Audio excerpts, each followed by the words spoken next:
You're listening to the Jōrni Podcast. Could the secret of healing be less about what we are missing and more about what we keep adding? Stay tuned for a thought-provoking episode. This episode contains adult subject matter and some listeners may be triggered by this content. Listener discretion is advised. Hi, I'm Petra Brunbauer, and with decades of experience with sadness, pain, anxiety, and stress, I finally figured out how to leave all that behind. And this podcast shows you how to break free permanently so you can reclaim your sanity and find the self-esteem and energy to go after the life you desire. With real talk about mental health, holistic healing, and the tough journey of coming out the other end. This is the Jōrni Podcast. Welcome to today's episode. Why does talking about certain parts of our health still feel like something we need to whisper about in private while we discuss heart disease and diabetes freely at dinner tables? Dr. Nayan Patel is a sought-after pharmacist, wellness expert, and thought leader in his industry. He has been working with physicians since 1999 to custom develop medication for their clients and design a patient-specific drug and nutrition regimen. He has been the pharmacist of choice to celebrities, CEOs, and physicians themselves. He recently published his first comprehensive book, The Glutathione Revolution: Fight Disease, Slow Aging, and Increase Energy. After 11 years of clinical research on the master antioxidant glutathione, Dr. Patel and his team developed a patented technology to deliver glutathione topically, changing the game on how best to absorb GSH systemically. From this technology, he additionally developed the Oro GSH antioxidant delivery system to create a skincare line to deliver antioxidants more efficiently and effectively than ever before at potent concentrations. Let's meet Dr. Nayan Patel.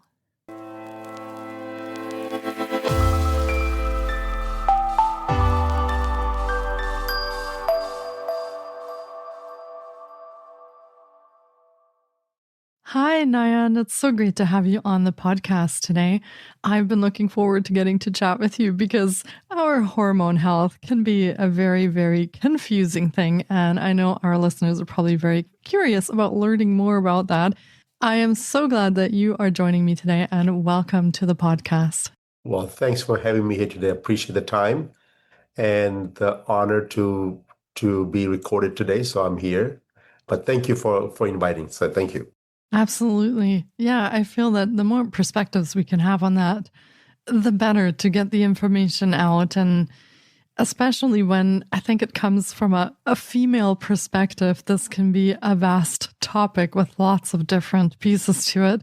So for starters, would you like to give us a bit of an overview of maybe your own journey or story and the pieces of it that connect to what you do today, and actually let our listeners know what it is that you do today as well?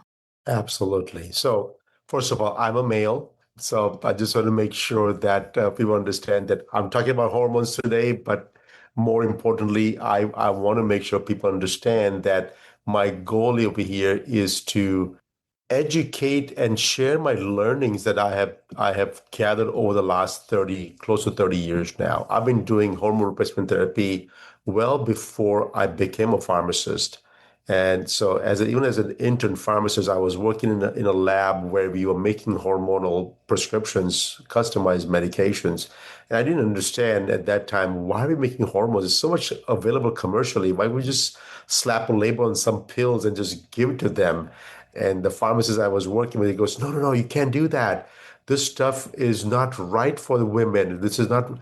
I said, what do you mean it's not right for? I mean, my male brain was not comprehending at that time, but very quickly I realized that as I progressed in my career, that all the pharmaceutical medications we have available, nothing was actually going to solve anybody's problems.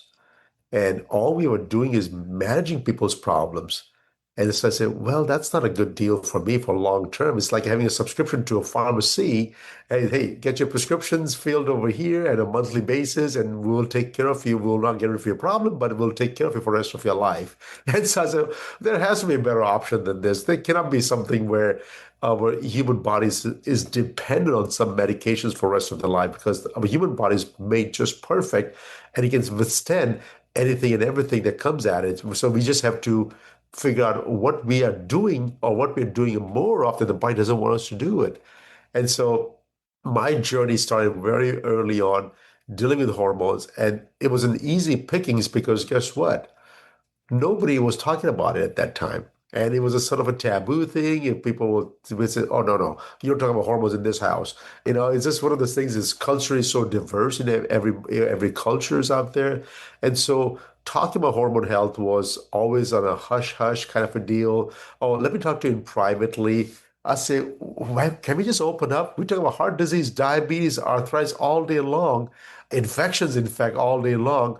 But if you talk about hormones, oh, no, no. Let's talk about it in private." I said, and especially if the hormone health is associated with any kind of mental health, that is a really bad. It's like, oh no, we don't talk in a private room. Let's go in a separate place and let's sit on a couch and do something crazy than that, right? So my journey has always been, I need to figure these things out.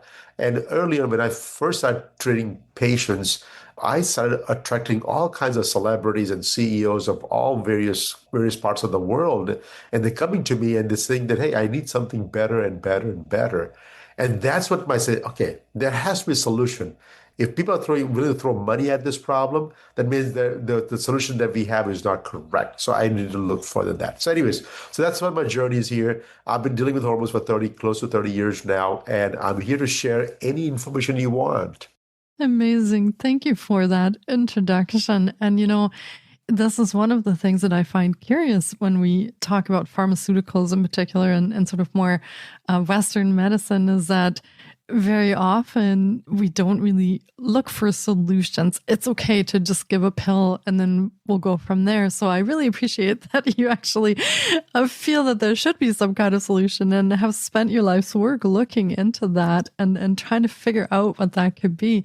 Now, I'm curious, of course, because as I am a female, do you find that this affects women more than men, or do we have a wrong perception and men really get affected by hormone issues as well? What does that look like from your standpoint? Well, the thing is that the two different beings, right? When you talk about male hormones, male are not there to having monthly cycles and they're not trying to get pregnant and they're not trying to do any of those things where the hormone levels need to be fluctuating every single day of their lives. And thank God for that. Because women, on the other hand, are built to procreate. And so their hormone levels are changing every single day in the hopes that they get pregnant and they can have offsprings and the species can expand. And so hormonal issues are embedded in women's life from very early on, starting the age of 10, 11, 12, whenever they have the first period. It starts from that point onwards. The male have the same issue, but they don't take care of it because it's not fluctuating. It's just going downhill, right? When it goes downhill, they only think that the testosterone levels are low when they have issues with libido or through strength or issues with muscle mass, and that's about it. Nobody thinks about mental health ever in terms of the guys. And the brain capacity reduces dramatically after the age of 30, but they don't talk about those kinds of things. The females, on the other hand, since the hormone levels are fluctuating every single month, every single day of their life, they tend to get more help.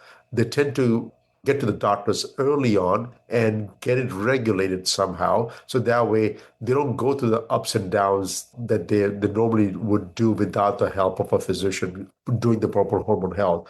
Versus the guys, even though they have the same issues, they don't seek help at all. And by the time they seek help, it's usually kind of at a later stage of their life.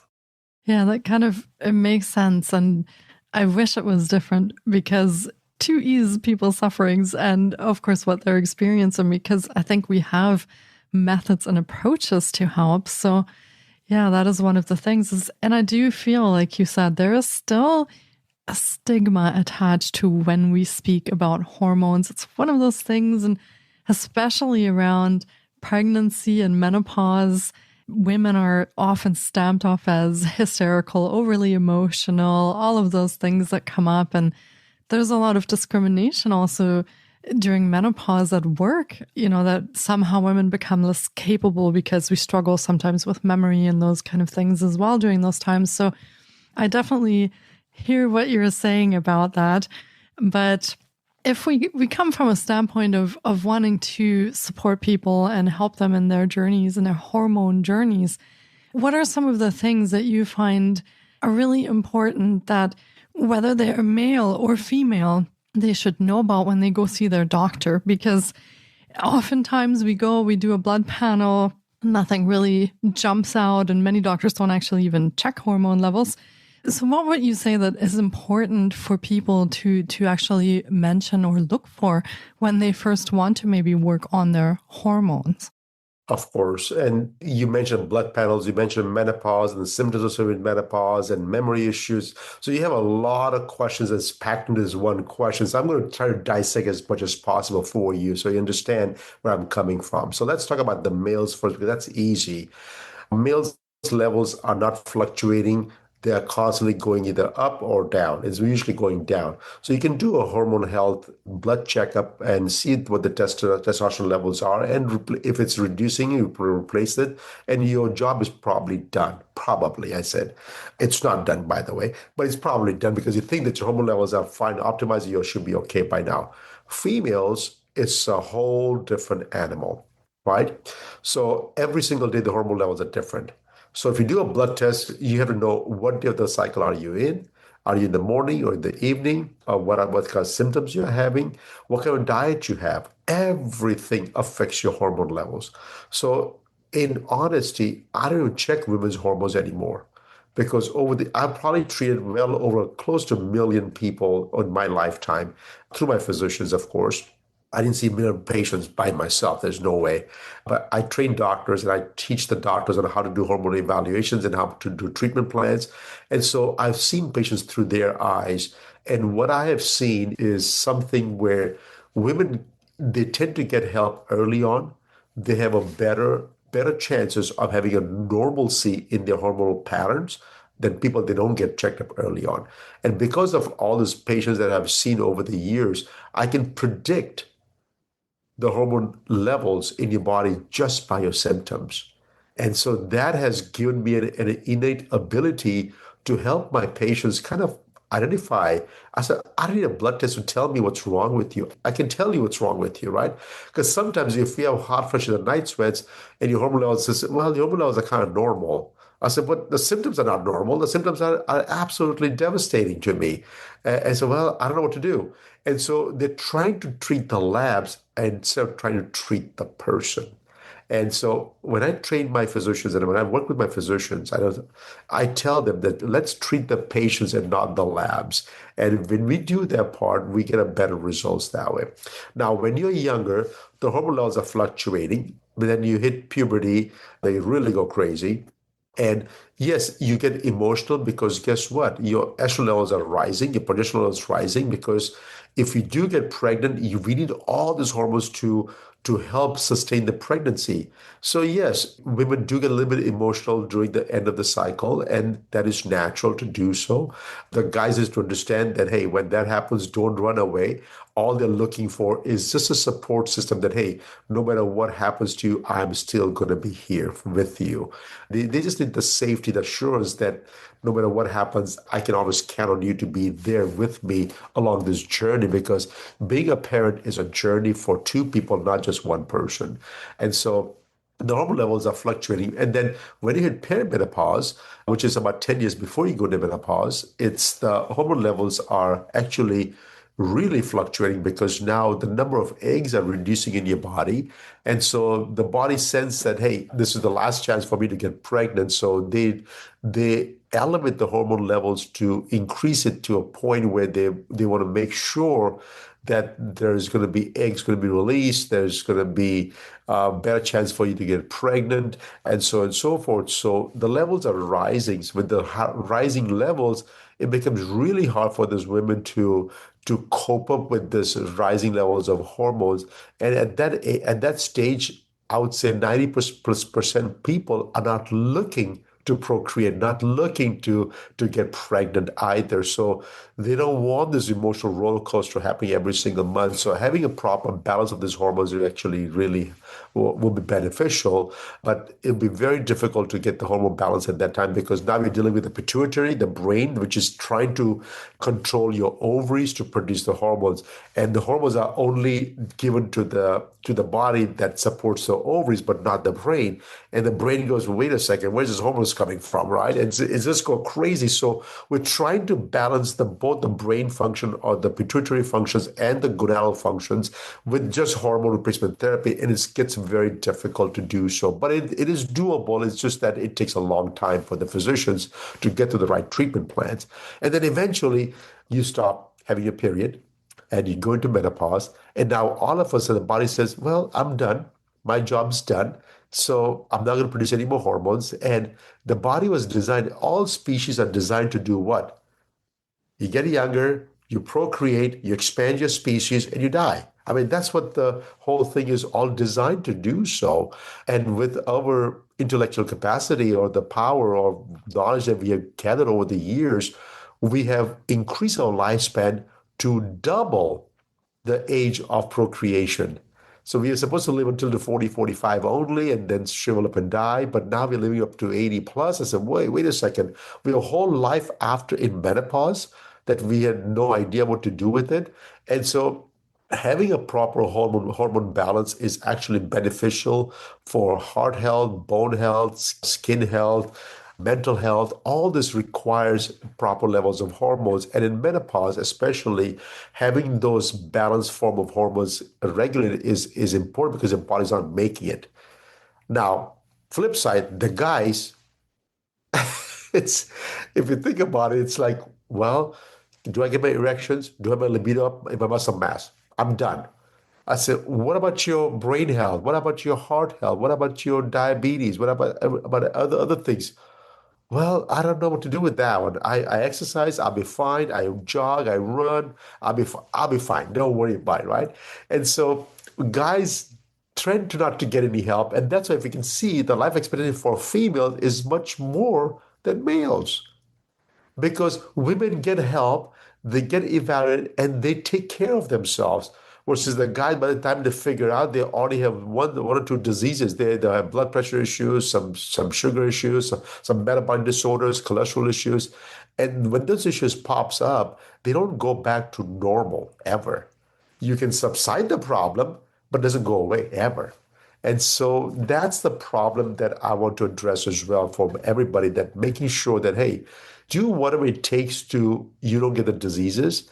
Hormones does not give you diseases. Imbalance of your hormones, if it's not properly regulated, can push you over the edge.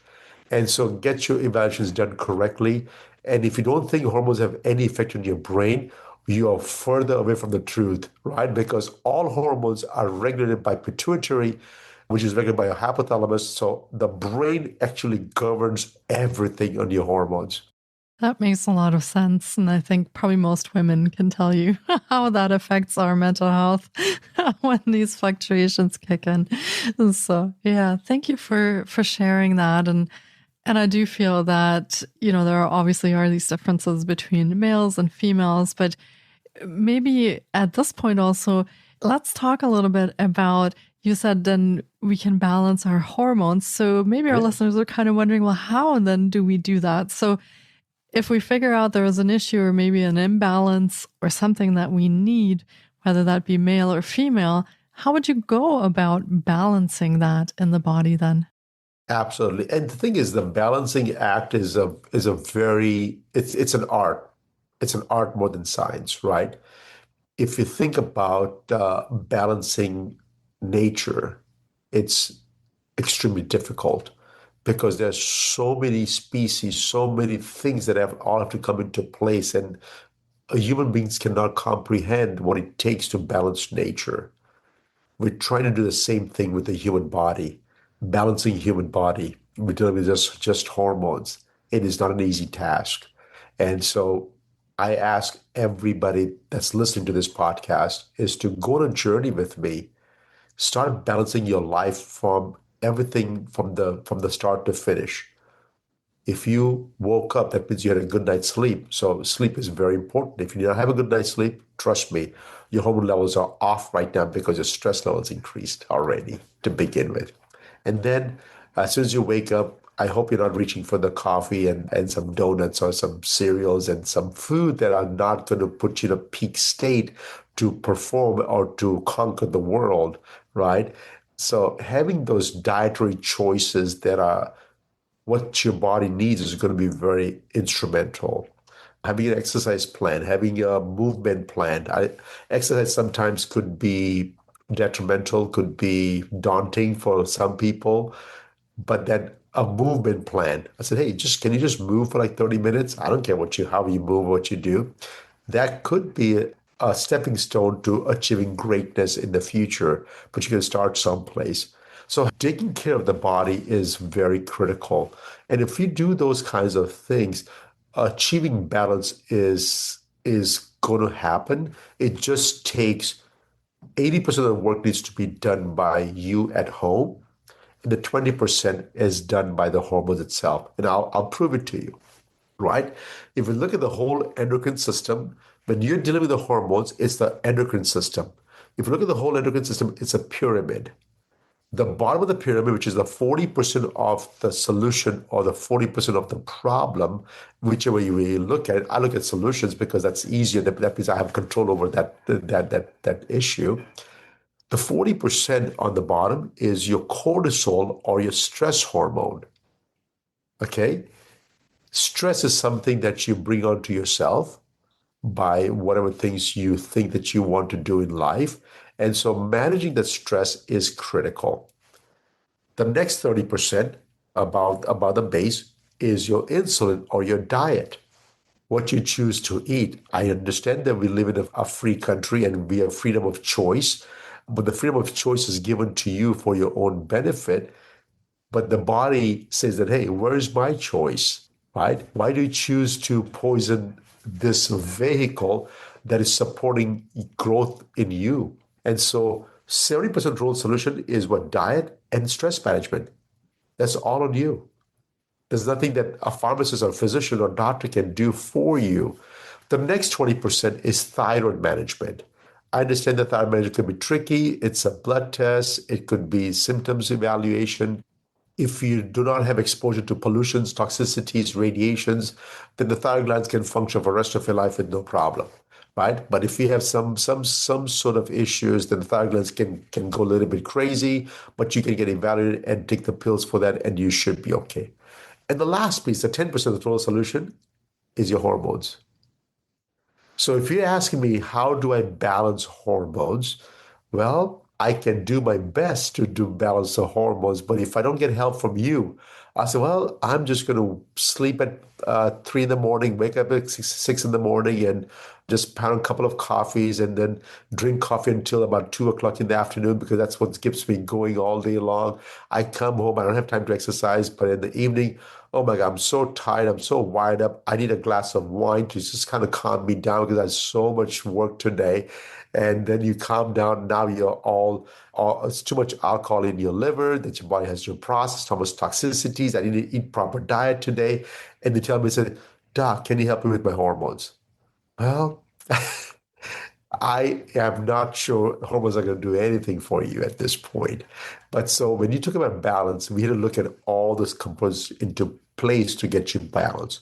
So when I treat my patients through my physicians, the way I help them is that, hey, I'm going to give you hormones so you're going to get some mental clarity to begin with so that you can make better choices. Because you got to into the stage from all your behaviors you had for the last 10, 15, 20 years.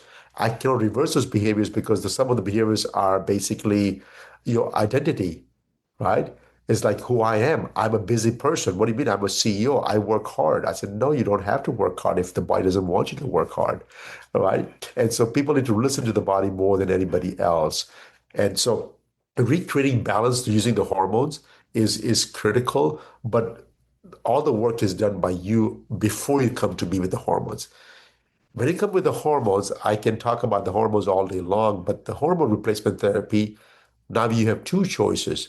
Either you can take a synthetic form of hormones that are come from either horse's urine or pig's glands and synthetically derived medications that pharmaceutical companies or the same pharmaceutical companies can also make in their own laboratory a human identical hormones. They can do both, right? So they choose to do the first one because guess what? Those have patent protections. They make more money by selling those hormones. And then those hormones are going to be stuck there for the rest of your life. And eventually going to get you other problems that they can sell some other medications for that in the future to you. So I'm not saying pharmaceutical companies are all bad, but I'm just saying that the medication that choosing to balance the hormones is not correct because those medications are not designed to balance your hormones. They're designed to just alleviate your symptoms. Symptoms alleviation is not symptom solution. Just because you got rid of the symptom doesn't mean you got rid of the problem, right? And so I want to work on the problem, not the symptoms. So for me, I need to work on human identical or bioidentical hormones. And if I do with those hormones, I have a better chance of balancing the hormones correctly because hormones itself is not the solution. The balance of the hormones is the solution. That means once you have a proper balance, the body doesn't really think about it too much, then the brain calms down and says, hey, the hormones are properly balanced. Let's not worry about that part. Let's use your brain resources for something else. Maybe you have a heart issue, maybe you have a lung issue, maybe you have kidney issues, maybe you have back issues, whatever. Let's focus on that. But your body is constantly trying to fix the hormones all day long, and all the other problems gets neglected as well. And so when I do the hormone balancing, I only use bioidentical or human identical hormones because those are easier to work with. Plus, I can count on it to be taken for the rest of my life and not have to worry about them trying to destroy my body, as long as I give it in a proper balanced fashion. Actually, what you're saying is very interesting because I talk with a lot of practitioners and who are also female who are very afraid of hormone replacement therapy. And I'm kind of wondering if parts of it is because of everything that you just said. There are so many interconnected pieces that by just going to see your doctor once and doing a blood panel, that probably doesn't solve the myriad of things that are coming together when we're working on these hormone journeys. So I think I'm starting to understand where the problem comes in sort of in mainstream is that maybe that information just isn't communicated yet to a degree where everyone can benefit from that. And so we have a lot of these myths floating around where people are afraid to come for treatment because, as you said, some of them might be more damaging than other options. So that makes a lot of sense when you explain it that way. No, absolutely. And for the doctors, it's really difficult because they are not trained to change human behavior. They can tell you what's wrong with you. They can diagnose the problem. But the training to help you guide the process of changing human behavior is something I'm sure they can do it. I'm sure we can all do it. But the financing does not work. Nobody's going to be willing to pay for the time it takes for you to change your own behavior. And your behavior that you are having today is because of all your previous experiences away from seeing a doctor. So you're trying to deal with how you see food, how you see yourself as what have you justified. I said, oh, it's okay to have one glass of wine because there's studies that shows that it reduces heart disease. Oh, it's okay well, it's not so bad to have a smoke maybe once a month. It's just, I'm just only smoking at the golf course with my buddies on a cigar and I just puff it and I never inhale the smoke. And so people justify all the bad behaviors because there's always somebody that beat the odds and survived. Right? There's always going to be somebody. I tell all my kids all the time. So you're telling me that you're going to justify because the other person did not die, right? Is there a justification? I said, I want you to be an example, a leader, and not be an example. Right? I said, I don't want to be doing that for the rest of my life, right? So, and for the physician, it's very difficult because there's not much they can change on the human behavior side because they only deal with the hormones. But by educating them and letting them know that, hey, I'll do my best to get your hormones properly balanced, But if you don't practice all your practices to reduce your cortisol, which is doesn't require any medication, or you don't practice healthy eating, you'll be coming to me for the rest of your life, and I'll be balancing up and down. And then don't complain if I charge you too much money because I have to listen to you because you didn't do what you're supposed to do in the first place, right? And so, yes, you're right. The doctors have a multiple task, and they're scared to help people because they're scared because they patients may think that the doctors are not doing the job correctly by not giving the right hormones, but in reality, hormones is just a 10% total solution.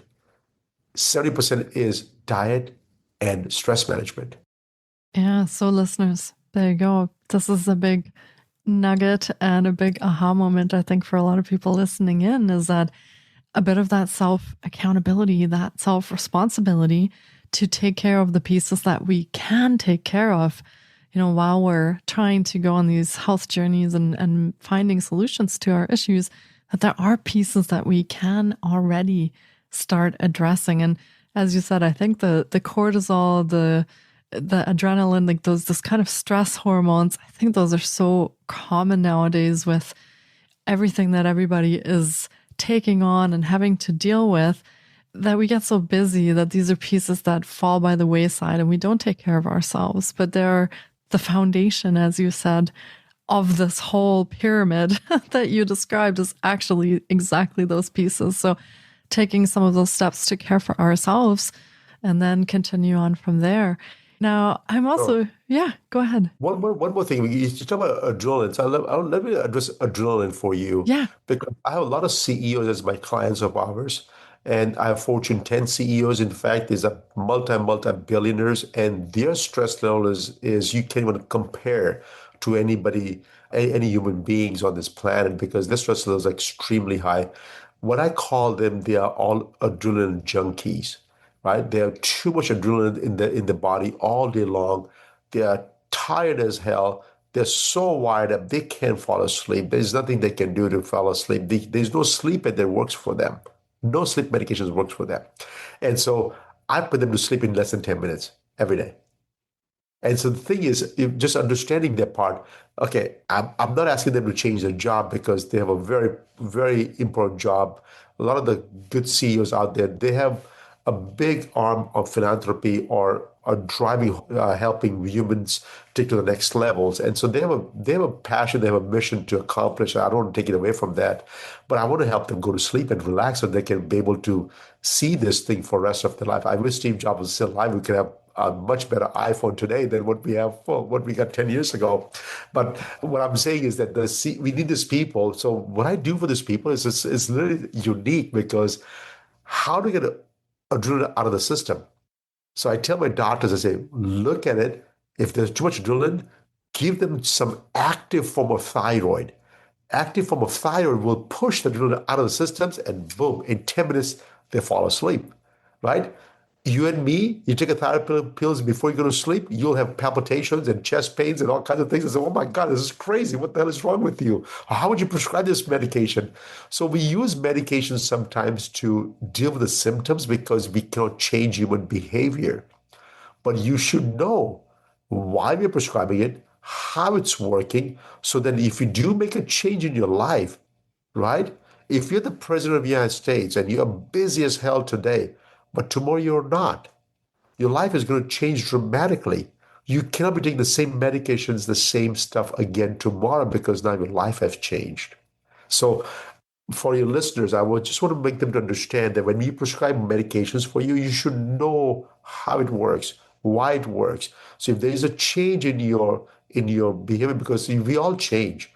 As we get one good habit, we want a second good habit and the third. And the next thing you know, oh, I'm a stacker of good habits now. I'm stacking I've already stacked almost 45 minutes of good habits every morning now. And I'm on this journey myself. So for the last 14 years, I'm stacking good habits every single day. And I'm almost at 45 minutes of good habits, stackers of good habits right now in the morning. I'll do the same thing for the evening as well. I'm not there quite yet, but you see what I'm saying. When people go in this journey of good behaviors, I want them to see what medications are not working for them and eliminate them, get rid of it, talk to a pharmacist, talk to your doctor, try to understand where you're going and stick to the plan. And don't go for it's okay to have a drink a week because come on, guys need to have fun, right? On a Friday night? No, you don't have to. I wish the body was designed to have cheat days, but it's not. That's a really good point too.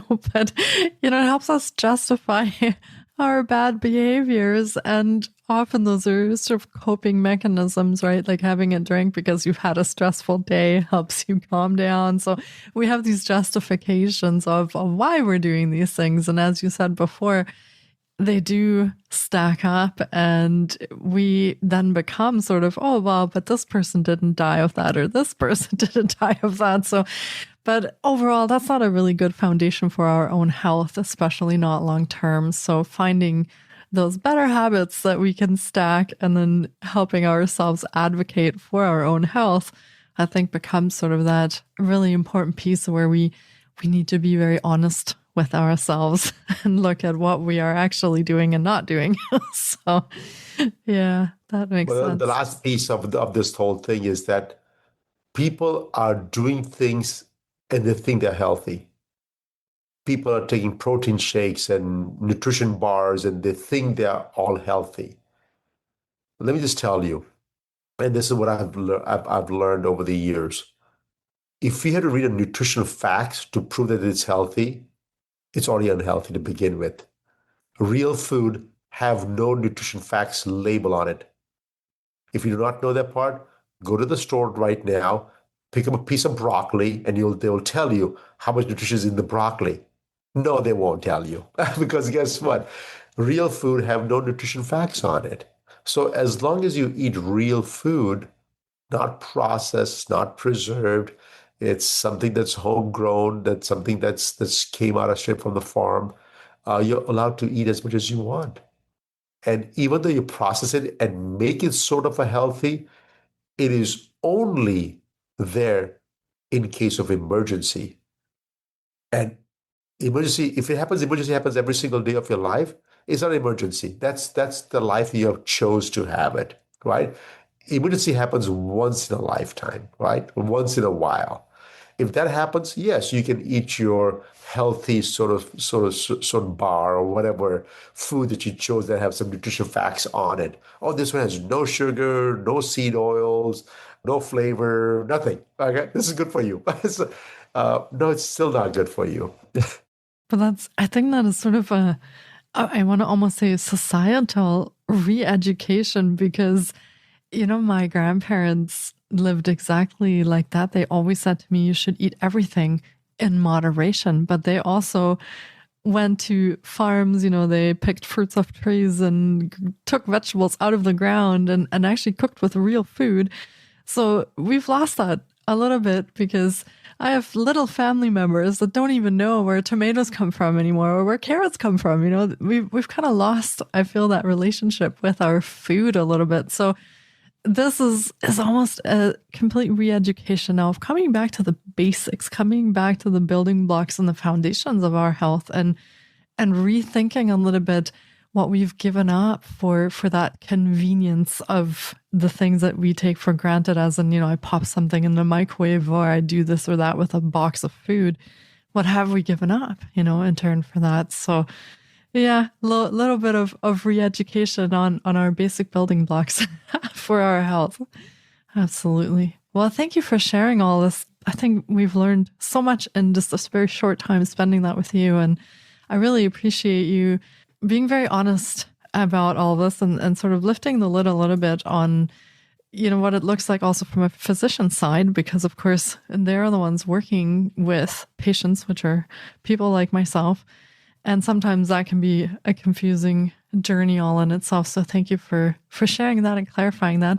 And I just want to open this up for you as well. But if our listeners are very curious now and they'd like to work with you or connect with you, do you offer any kind of ways that people can get more information or they can learn more about this and what you do? What's the best ways? Absolutely. So there's a couple of websites I can give you. One is my pharmacy website, which is centraldrugsrx.com, CENTRAL drugs, DRUGSRX.com.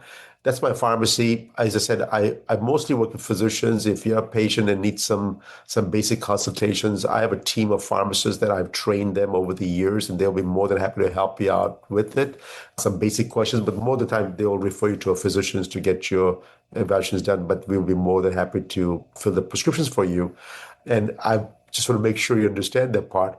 We are a full-fledged pharmacy. We sell the good, the bad, and the ugly medicine, right? So we sell them all. But my heart's always in there that, hey, I'm going to train you, I'm going to educate you so you'll never need my pharmacy ever again. And that's okay with me. I'm quite okay with that part. If you never have to use my pharmacy because you're absolutely healthy. And to stay healthy, I have another website, which is Auro Wellness, AURO wellness.com. And that's what my research has gone to, has taken me to the next level, where I have literally worked on the technologies to enhance a whole human potential to basically heal itself. And so we have discovered the molecule glutathione and how it's getting inside your body. I wrote a whole book on the glutathione revolution. So if you get a chance to read my book, please do so. It's going to give you hope that staying longer, living longer, having a healthy life, you don't have to wait for a magic pill to come. There is no rising star that's going to bring a magic pill for you. There is no unicorn that's going to come and save us. We already have it, which is our human potential, right? And so my job is to educate you, to let you know that the less you do for your body, the body will be happier, and they will survive and they will thrive, in fact, because we do so much stuff to our body. And it just, and when the people come to me and say, hey, I got this problem, I said, what do I take? I said, the issue is the body was not missing something. That's where you got this problem. That you did something else that got you. That's why you got this problem in the first place. So at Auro Wellness, we are basically educating people how can I help you heal from within, and unleashing the human potential to basically self-heal yourself. And if you can do that part, no doctor, no pharmacy can ever take care of you better than your own human body. So please see my websites if you want to get on the newsletter. I do spend time and energy to write some meaningful information. If you're an athlete, if you are just a health nut that wants to get an edge over other people, I spend some time to educating my audience as much as I can. So thank you. Amazing. Thank you for sharing those resources. And I almost feel like we need to do another episode now on human potential and your research there from your other website. There seems to be a lot of information in there as well.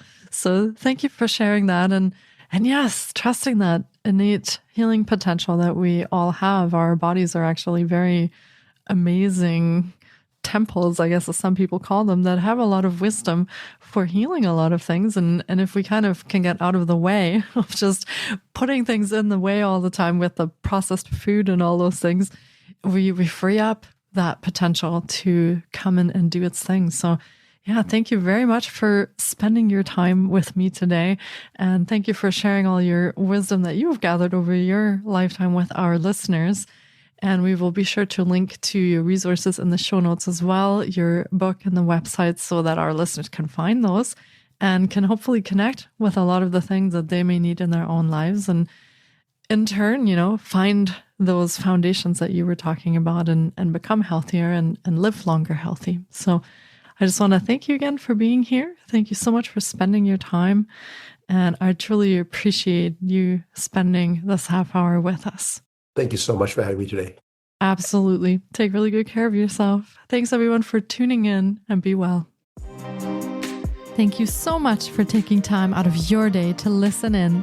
If you enjoy the Jōrni Podcast, please support us by subscribing, sharing on social media, and leaving us a review. We appreciate you. And you can find more of The Jōrni on Facebook, Instagram, TikTok, and our website, thejorni.com. Sending you love and courage, and see you next time.